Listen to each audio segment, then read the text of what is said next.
The Fast and Furious star has kept a big part of his life secret for many years. A world that is kept secret behind closed doors. But today, those doors are finally going to open.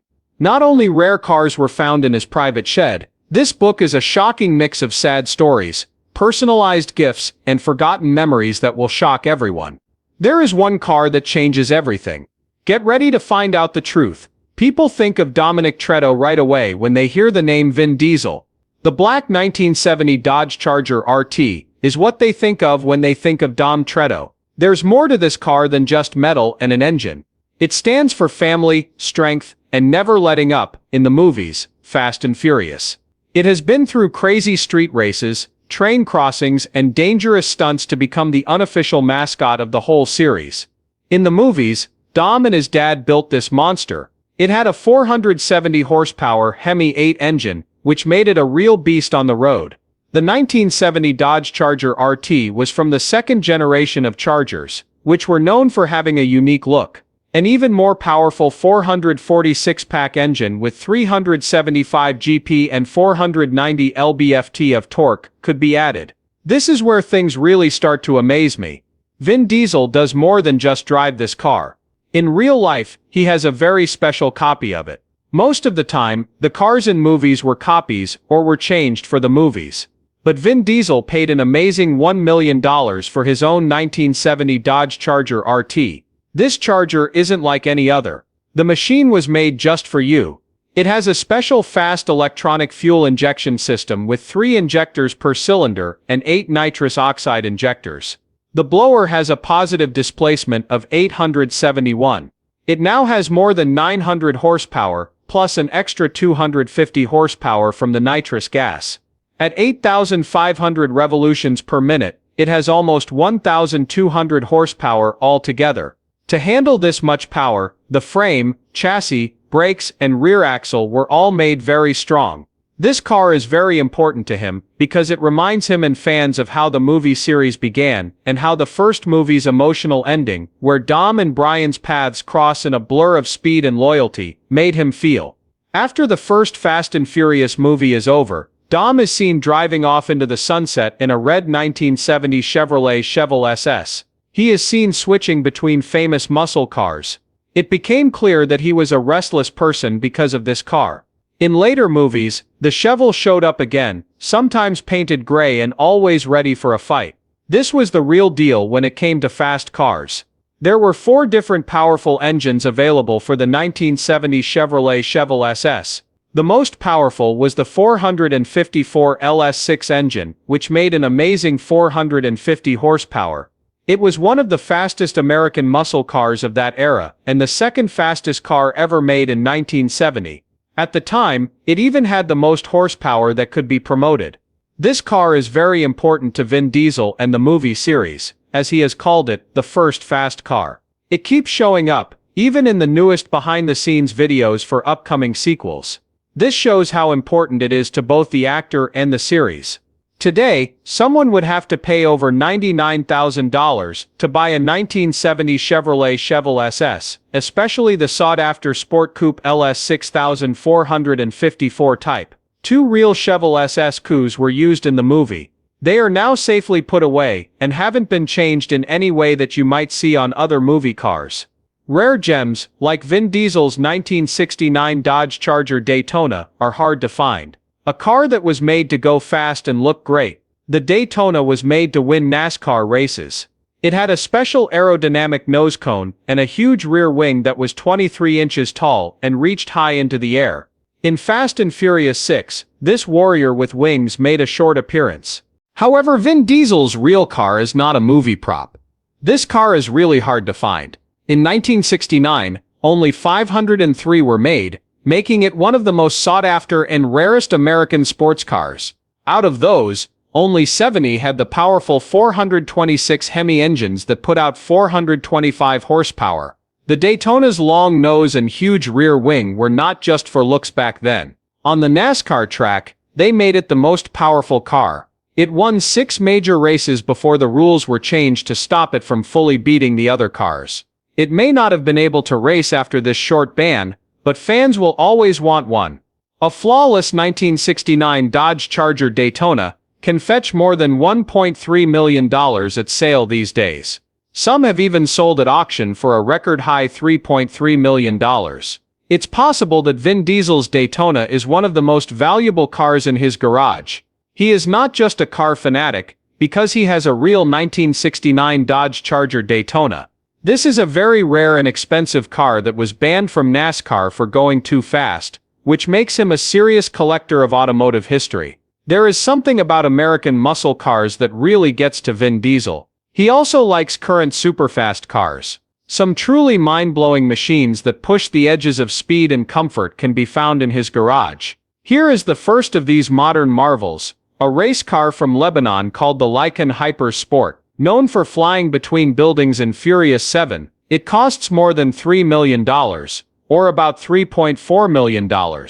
For this car, which is crazy expensive, not only is it fast, but it also has a lot of other amazing features that make it stand out. It has 420 real diamonds set into its headlights and a unique holographic infotainment show inside. This very rare beast has an amazing 3.7L twin-turbo flat-six engine that was built by Rough. It makes 780 horsepower and 708 lb-ft of torque. It can go from 0 to 60 miles per hour in 2.8 seconds and go as fast as 245 miles per hour. It goes faster than the length of a football field in 1 second, blurring the view of the world around it. Let me tell you another shocking truth. In the whole world, there are only 7 of these models, and Vin Diesel has one of them in his shed. This car shows how the Fast and Furious series has changed from small-scale street racing to a big global blockbuster event. Plus it shows Vin Diesel's own rise from a fan of old cars to a worldwide star. Next is the 1963 Chevrolet Corvette Stingray Grand Sport, which is the best car ever made for stealing.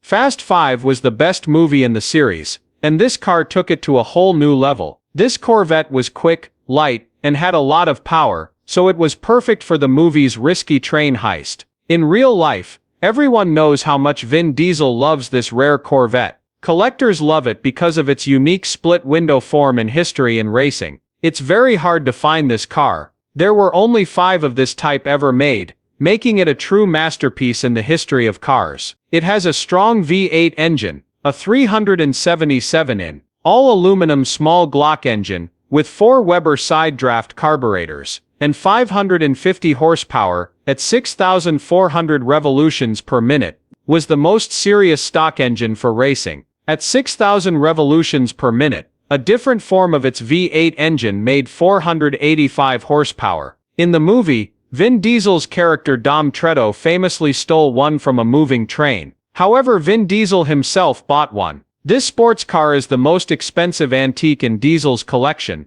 It costs more than $7 million.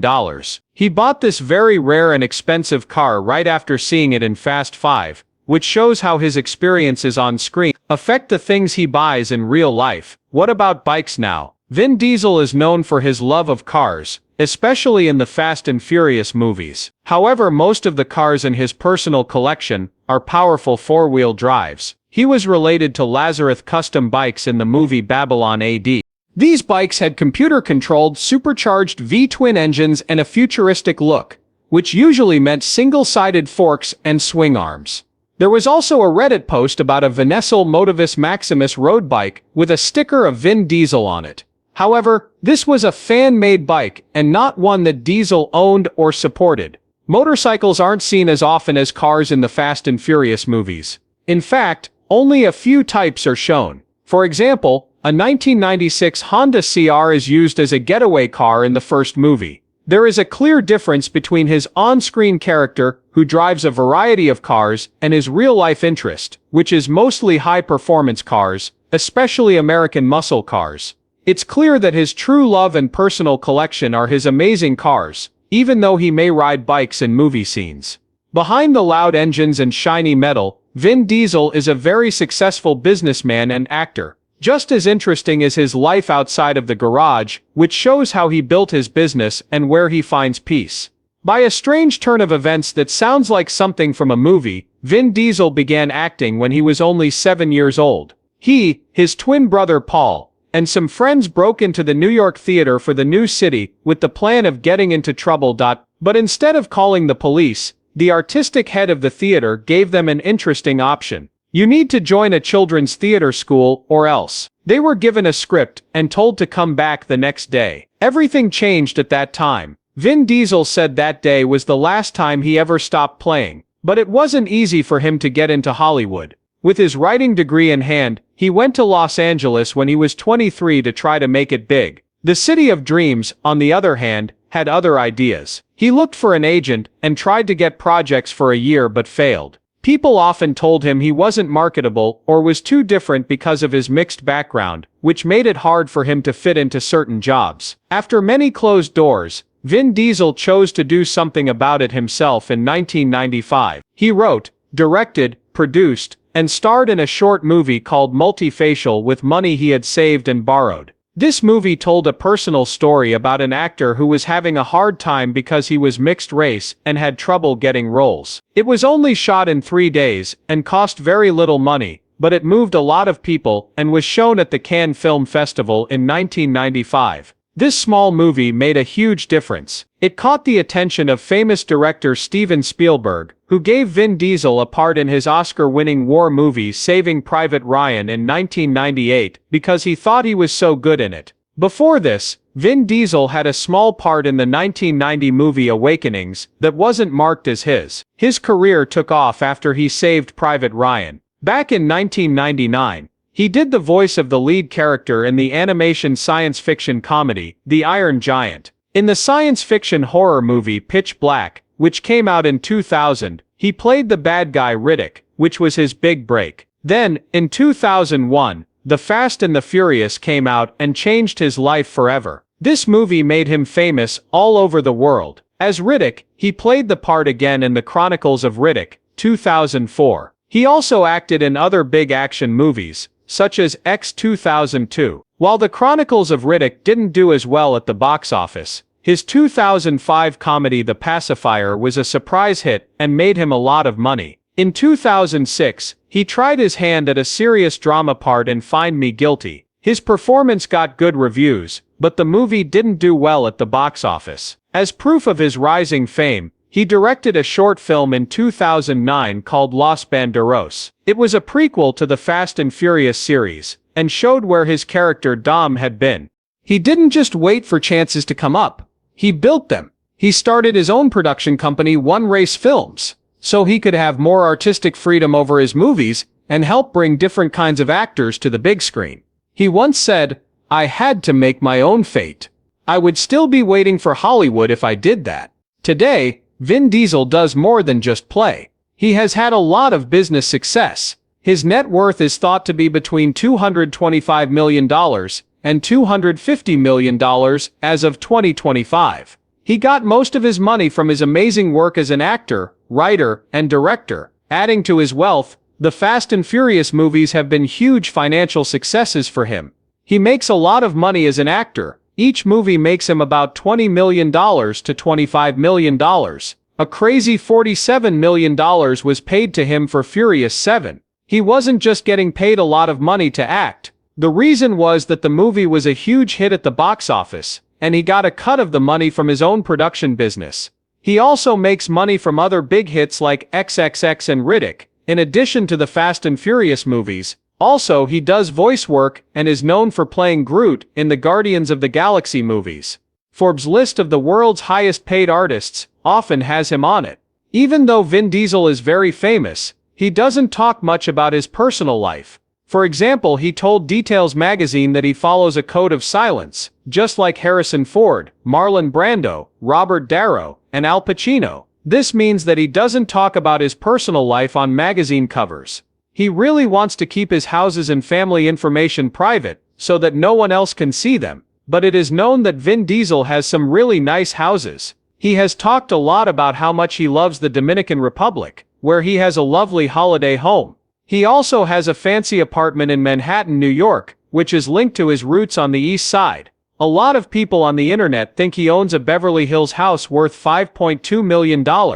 It is said that this house is almost 6,000 square feet and has 5 bedrooms and 7 bathrooms. He has owned a house in Los Angeles, California, for more than 16 years that tells a different story. This house is on a big 31,200 square foot lot, on a quiet street with trees in the hilly Beverly Crest neighborhood. The look of this house, which was built in 1957, hasn't changed much since it was first built. The inside of the house is pretty simple for someone with as much money. It's about 1,500 square feet, and has 2 bedrooms and 3 bathrooms. Vin Diesel has been seeing Mexican beauty Paloma Jimenez since 2007, and they are happy together. Their 3 kids were born between April 2008 and March 2015, and a son was born in 2010. Their youngest daughter was named Pauline, in honor of his co-star and close friend Paul Walker, who died in November 2013. It was a very touching homage. Up to this point, Vin Diesel has been in the news for both his work and his court problems. A California judge threw out 4 charges against him in a sexual battery case on June 3, 2025. The judge said that the accuser, Astor Jonathan, had not filed those exact claims by the due date set by state law. Brian Friedman, Vin Diesel's lawyer, said the claims were baseless and that they would show strong proof to show the other 6 accusations are false. There are still 6 parts of the case to go though. These include claims of sexual battery, wrongful termination, and intentional infliction of emotional distress.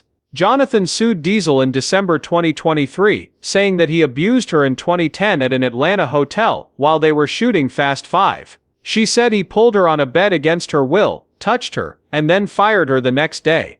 All of these claims against Vin Diesel have been rejected. Jonathan's lawyer said that they will keep fighting for their client's rights even though they don't agree with the judge's decision on the claims that were thrown out. Diesel's lawyer is going to ask the court to throw out the rest of the case, and he might even tell Diesel to sue the government for unfair punishment.